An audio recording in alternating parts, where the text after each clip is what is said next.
নমস্কাৰ ছাত্ৰ ছাত্ৰীসকল মই আজি তোমালোকৰ কাৰণে লৈ আহিছো ক্লাছ 10 ৰ সোশিয়াল সায়েন্সৰ প্ৰি ফাইনাল এক্সামিনেশন 2024 আৰু 25 ৰ সাউথ সালমাৰা মানকাছাৰ জিলাৰ প্ৰশ্ন কাকতখন সো এই প্ৰশ্ন কাকতখনত মই তোমালোকৰ কাৰণে অকল এমসিকিউ খিনিহে এড কৰিছো মই লং কুৱেশ্যন দিয়া নাই সো আহা আমি স্টাৰ্ট কৰো আৰু স্টাৰ্ট কৰাৰ আগত মই তোমালোকক কৈ দিও মোৰ চেনেলটো লাইক কমেন্ট শেয়াৰ আৰু সাবস্ক্ৰাইব কৰি দিবা ইমানখিনি কৰিলে মোৰ বহুতখিনি হেল্প হ'ব সো ঠিক আছে আহা আমি স্টাৰ্ট কৰো ফাৰ্ষ্ট প্ৰশ্নটো সোৱা তলত দিয়া প্ৰশ্নবোৰৰ শুদ্ধ উত্তৰটো বাছি উলিওৱা তো সোৱা administration and exploitation will go hand in hand who declared it এটো সোৱা অসমীয়া দিয়া নাই এটো আছিলে শাসন আৰু শোষণ একেলগে চলাই যোৱা হ'ব এটো কোনে কৈছিল সুধিছে উত্তৰটো হ'ব লৰ্ড কাৰ্জনে কৈছিলে প্ৰশ্নটো সোৱা কি হ'ব on which date in 1905 did the partition of Bengal come into force সুধিছে যে বংগভঙ্গ আঁচনিখন কেতিয়া কাৰ্যকৰী কৰা হৈছিল এটো হ'ব 16 অক্টোবৰ 1905 চনত পিছত আছে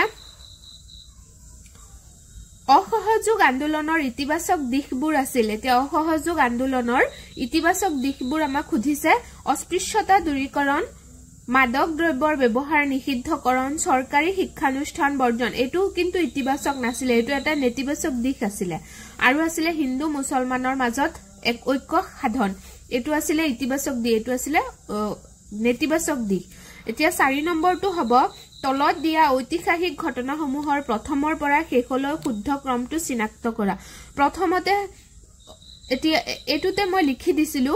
যে ব্যক্তিগত সত্যাগ্ৰহ হৈছিল 1940 চনত ভাৰত স্বাধীন আইন আহিছিল 1947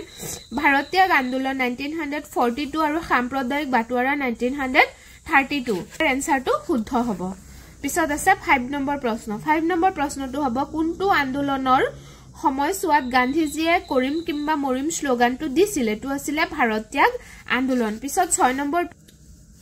পথুৰঘাটৰ কৃষক বিদ্ৰোহ সংঘটিত হৈছিল জানুৱাৰী মাহত 1894 চনত পিছত আছে 7 নম্বৰ প্ৰশ্ন তলত দিয়াবোৰৰ পৰা শুদ্ধ উত্তৰটো বাছি উলিওৱা 1850 চনৰ বিদ্ৰোহ কোনে নেতৃত্ব দিছিল মনিৰাম দেৱান মণিপুৰৰ বিদ্ৰোহ কোনে দিছিল টিকেন্দ্ৰজিৎ উত্তৰ কাছাৰৰ বিদ্ৰোহৰ হেৰি দিছিল সম্বোধন কছাৰী আৰু জয়ন্তীয়া বিদ্ৰোহ আছিল উকিয়াং নবা এতিয়া এ বি সি ডি তেনেকে কোনটো উত্তৰ শুদ্ধ হয় তোমালোকে দি দিবা তো কোন চনত ব্ৰিটিছে অসমত টিকট কৰ বহুৱাইছিল 1858 চনত পিছত আছে আসাম এছ'চিয়েশ্যনৰ প্ৰথমখন অধিৱেশন ক'ত অনুষ্ঠিত হৈছিল ডিব্ৰুগড়ত পিছত আছে যোৰহাট সাৰ্বজনিক সভাৰ মুখ্য উদ্দেশ্যসমূহ আছিল ৰাইজৰ আশা আকাংক্ষাৰ বিষয়ে চৰকাৰক অৱগত কৰোৱা জনসাধাৰণৰ অৱস্থাৰ উন্নতি সাধন কৰা আহোম সকলক সংখ্যালঘু সম্প্ৰদায় হিচাপে স্বীকৃতি পোৱা এটো অশুদ্ধ হয় আৰু 4 নম্বৰটো শুদ্ধ হয় চৰকাৰৰ উদ্দেশ্য আৰু নীতিবোৰ জনসাধাৰণক বুজোৱা এই তিনিটা শুদ্ধ হয় 3 নম্বৰটো কি হ'ব অশুদ্ধ হ'ব সো মিলাই দিবা 11 নম্বৰটো সোৱা এতিয়া 11 নম্বৰটো হ'ব উত্তৰ পূব ভাৰতৰ আটাইতকৈ পুৰণি আৰু প্ৰথমখন ৰাজহুৱা বিশ্ববিদ্যালয় হ'ল গুৱাহাটী বিশ্ববিদ্যালয় পিছত আছে কুহিয়াৰৰ পৰা গুড় তৈয়াৰ কৰা কৌশল ভাৰতীয় সভ্যতা সংস্কৃতিলৈ আগবঢ়োৱা অৱদানসমূহৰ এবিধ অষ্ট্ৰিকসকলৰ অৱদান এতিয়া অষ্ট্ৰিকসকলৰ যিখিনি অৱদান আছিল হেখিনি তোমালোকে ভালকে চাই যাবা কুহিয়াৰৰ পৰা গুড় তৈয়াৰ কৰা ধান খেতি কৰা পিছত ভাৰতীয় সংস্কৃতিত হেন্দুৰৰ ব্যৱহাৰ এখিনি তেওঁলোকে শিকাইছিল পিছত আছে আন্তঃৰাষ্ট্ৰীয় যোগ দিৱস কেতিয়া পালন কৰা হয় 21 জুন তাৰিখে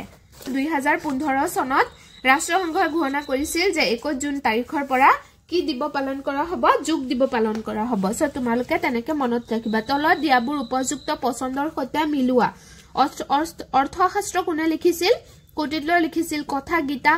ভট্টদেৱে লিখিছিল হস্তি বিদ্যাৰ্ণক সুকুমাৰ বৰকাইত আৰু ৰজত ৰংগনী কলহন তেনেকে মনত ৰাখি মিলাই দি দিবা পিছত আছে 15 নম্বৰ তলত দিয়া উক্তিবোৰ বিবেচনা কৰি শুদ্ধ বিকল্পটো বাছনি কৰা দেওধনী দৰং জিলাৰ এটা জনপ্ৰিয় লোকনৃত্য এটো শুদ্ধ হয় ভুৰতাল উজনি অসমৰ এটা জনপ্ৰিয় লোকনৃত্য ভুৰতাল উজনি অসমৰ নহয় এটো নামনি অসমৰ হয় সো এটো অশুদ্ধ হ'ব পিছত হ'ব 16 নম্বৰ তলৰ কোনটো সম্পদৰ ক্ষেত্ৰত প্ৰযোজ্য নহয় এতিয়া সম্পদৰ কি নাই সম্পদে কি কৰে মানুহৰ অপকাৰ সাধন নকৰে সো সো উপকাৰ আৰু অপকাৰ দুয়োটা হ'ব পাৰে এটো সম্পত্তিৰ পৰা হ'ব পাৰে সম্পদৰ পৰা নহয় হেকাৰণে এটো সম্পদৰ ক্ষেত্ৰত প্ৰযোজ্য নহয় পিছত আছে 17 নম্বৰৰ প্ৰশ্নটো IUCN সংস্থাটো কোনটো আন্তঃৰাষ্ট্ৰীয় সংস্থাৰ অন্তৰ্গত ইউনেস্কো পিছত আছে তল দিয়াবোৰ মিলুৱা আৰু শুদ্ধ বিকল্পটো পছন্দ কৰা কি হ'ব জাতীয় সম্পদ আৰু জীৱীয় সম্পদ তেনে মানৱ সৃষ্ট সম্পদ আৰু নৱীকৰণযোগ্য সম্পদ এটা নৱীকৰণযোগ্য সম্পদ কি অনুসৰি স্থায়িত্ব অনুসৰি মানৱ সৃষ্ট সম্পদ কি অনুসৰি সৃষ্টি প্ৰক্ৰিয়া অনুসৰি এটো হিপিঠিত আছে মই হেকাৰণে দি দিছো তোমালোকে এটো উত্তৰ চাই মই দি দিছো তোমালোকৰ PQR এনেকে দিয়া আছে সো মই দি দিছো সো ইয়াত চাই তোমালোকৰ কোনটো শুদ্ধ দি দিবা পিছত আছে বায়ুমণ্ডলত কাৰ্বন ডাই অক্সাইডৰ পৰিমাণ কিমান 0.035% পিছত আছে 20 নম্বৰ হ'ব মৰুভূমিৰ বৈশিষ্ট্যসমূহ হল বৰষুণৰ পৰিমাণ কম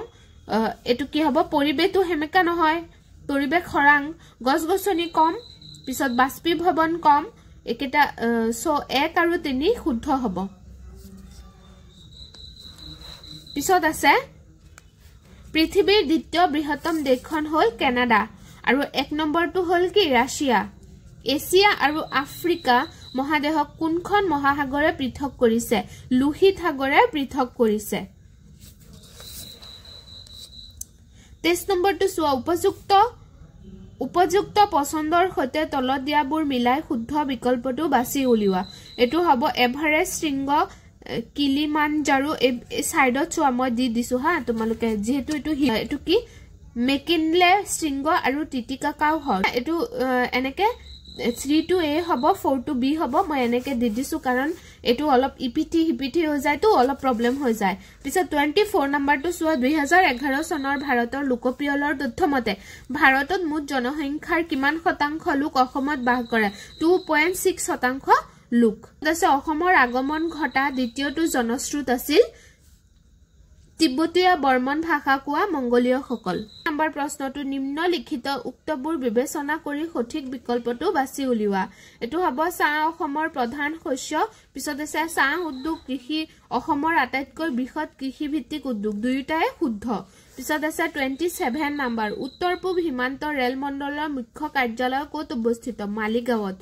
2011 চনৰ লোকপ্ৰিয়ৰ মতে প্ৰতি বৰ্গ কিলোমিটাৰত অসমৰ জনসংখ্যাৰ ঘনত্ব কিমান আছিল 398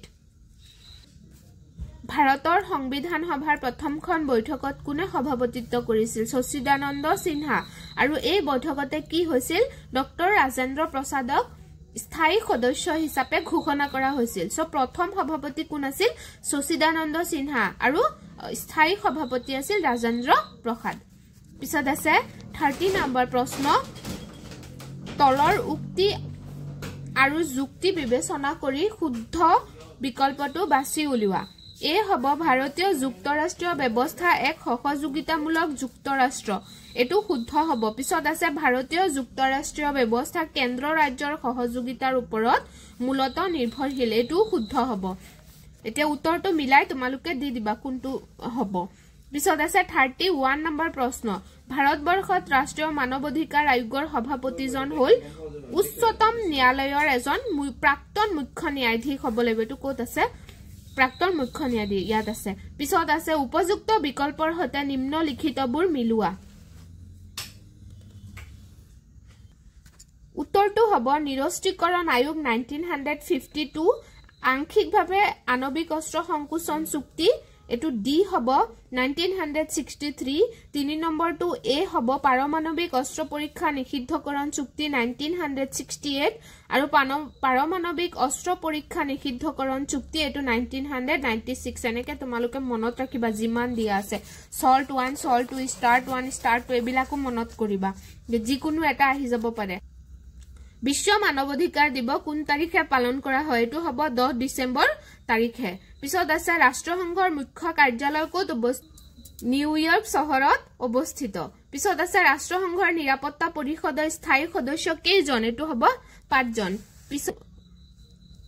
কোনটো বেংকৰ কাগজী মুদ্ৰা ছপোৱাৰ একচেটিয়া অধিকাৰ আছে এটো হ'ব একমাত্ৰ কেন্দ্ৰীয় বেংক পিছত আছে মুদ্ৰাৰ ক্ৰমবিকাশৰ ধাৰা অনুসৰি শেষৰ তিনিটা পৰ্যায় হল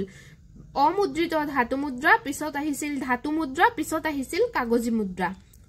পিছত আছে দুজন ব্যক্তিৰ মাজত হোৱা প্ৰয়োজনীয়তাৰ অমিলৰ বাবে বিনিময় অনুশীলন হোৱা অসুবিধাটো কি বুলি কোৱা হৈছিল এটো হ'ব সংগতিবিহীন অভাৱ যে গাঁও অঞ্চলত যিমানবোৰ অনুষ্ঠান বিনিয়োগ আৰু উৎপাদনৰ সৈতে জড়িত হৈছে সেই আটাইবোৰৰ শীৰ্ষ বিত্ত যোগানকাৰী প্ৰতিষ্ঠানটো হ'ল নাবাৰ্ড পিছত আছে 40 নম্বৰ প্ৰশ্ন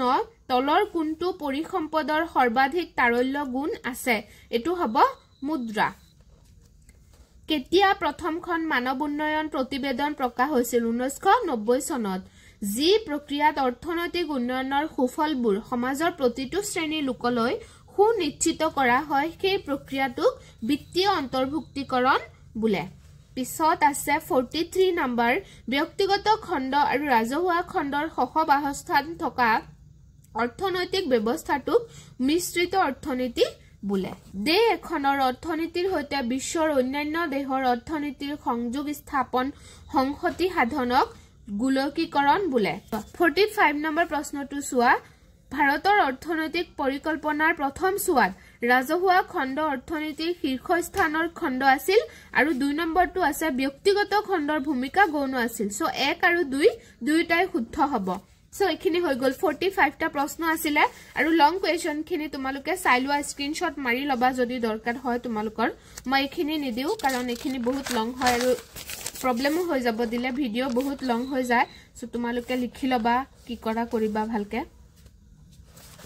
মই দি দিছো তোমালোকে স্ক্ৰিনশ্বট মাৰি লবা আৰু লগতে মোৰ চেনেলটো লাইক কমেন্ট শেয়াৰ আৰু সাবস্ক্ৰাইব কৰি দিবা থ্যাংক ইউ